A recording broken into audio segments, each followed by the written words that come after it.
We've got Medicaid cuts that could slam rural hospitals, deportations making waves right here in Oklahoma, a big new ruling on tribal taxes, plus the future of tornado research under threat, and millions in education dollars suddenly frozen. Of course, we'll take a trip around the state with the 10 most clickable stories of the week. Let's get into it. It's time for Oklahoma Memo This Week. Hi, my name is Ryan Welton, the creator of Oklahoma Memo. You can subscribe to this newsletter at oklahomamemo.com, and I'll send it to you at 7 o'clock Central Time, Monday through Friday. And I would be honored if you would subscribe to this video channel right here. Story number 1, Medicaid cuts could crush rural hospitals. Big moves in Washington could hit home harder than most people realize. Oklahoma Voice reported this week that hospital leaders are sounding the alarm about major Medicaid cuts.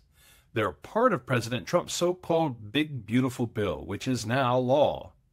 Denise Weber, president and CEO of Stillwater Medical, says there's basically no time for them to plan, and that the fallout could be huge. Up to 15,000 jobs lost, and $8.7 billion in federal reimbursements gone over the next decade. Hospitals may have to slash expensive services for things like oncology and neonatal care. And in rural areas where 10 hospitals have already shut down since 2005, the stakes are even higher. It's not just Medicaid patients who would be hit. Everyone needing care could feel the pain soon enough. Story number 2, Oklahoma man deported amid state crackdown. Here's a story from KOSU that's raising eyebrows all over the state.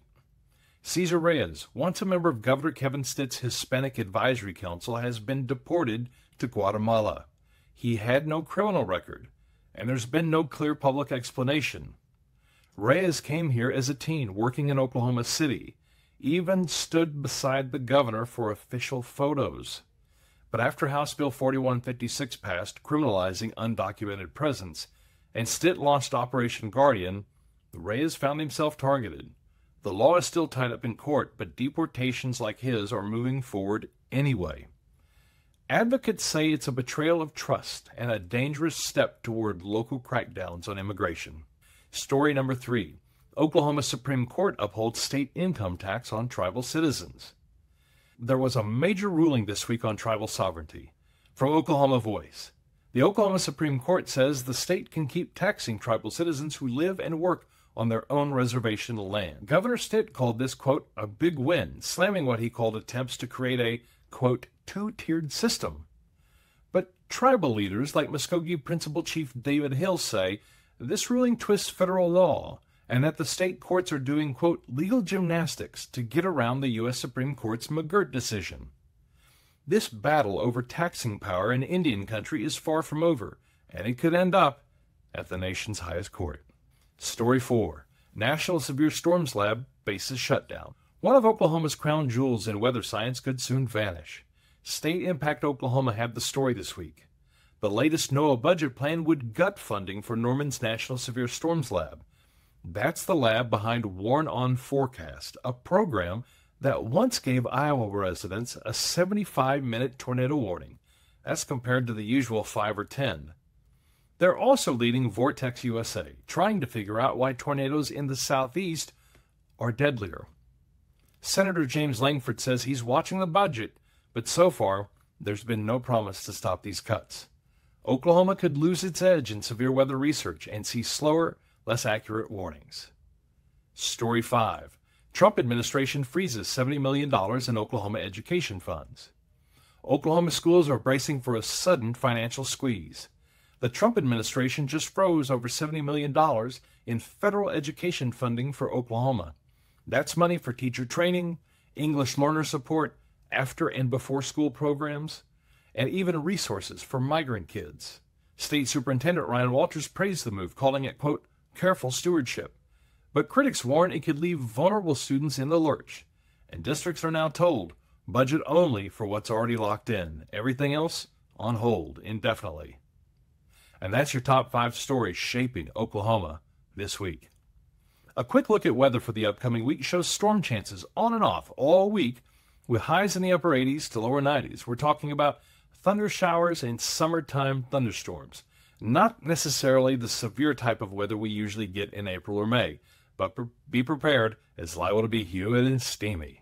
Next up, let's take a quick trip around the state with the 10 most clickable headlines of the week. We call this the Oklahoma Rundown. The Black Wall Street Times uncovered a story by becoming victim of it, a troubling twist in political campaigns. Fake AI audio was used in an Oklahoma Democratic Party election. It was a reminder of how technology is outpacing election law and how newsrooms need to slow down. Over at KOCO, shocking charges out of Oklahoma City. A local doctor stands accused of murdering her 4-year-old daughter and placing her body in a Florida pool. That case is still unfolding. News 9 says the Thunder are locking in their future, signing Shai Gilgeous-Alexander to a $285 million Supermax, the biggest contract in team history. That championship momentum is real. What could possibly be next for the champion Oklahoma City Thunder? A new report from Oklahoma Watch shows that our state has one of the fastest eviction timelines in the nation. Families can be out of their homes in just days, adding pressure in an already tough housing market. After some of the wettest weather on record in June, the Tulsa World reports high lake levels force cities to cancel or delay 4th of July fireworks show across northeastern Oklahoma this weekend. The Tulsa World also says the Greenwood community is pushing for new event permitting after a deadly shooting at this year's Juneteenth festival. They want the city to rethink how large gatherings get approved. Meanwhile, Oklahoma Voice reported this week that the state's Public Health Foundation, TSET, is suing Oklahoma leaders. They claim a new law undermines the agency's independence. In Oklahoma City, KFOR says the Homeless Alliance has lost 8 staff members, blaming uncertainty around federal funding. It's a blow to local support services at a critical time. Fox 23 highlights how Oklahoma families could see smaller SNAP benefits, thanks to Trump's sweeping Big Beautiful Bill, now a law. Advocates warn it's coming even as grocery costs keep rising. And finally, the Tulsa World reports the city's new $3.4 million Chamberlain Pool is officially open. We told you about that in the Oklahoma Memo on Thursday. It's part of a bigger push to upgrade local parks and give families more ways to enjoy the summer close to home. In sports, Summer League roster and storylines unveiled for the Oklahoma City Thunder. The Thunder announced their 2025 Summer League roster and highlighted their key players to watch as this championship team transitions from that NBA Finals win to a repeat quest. Too early?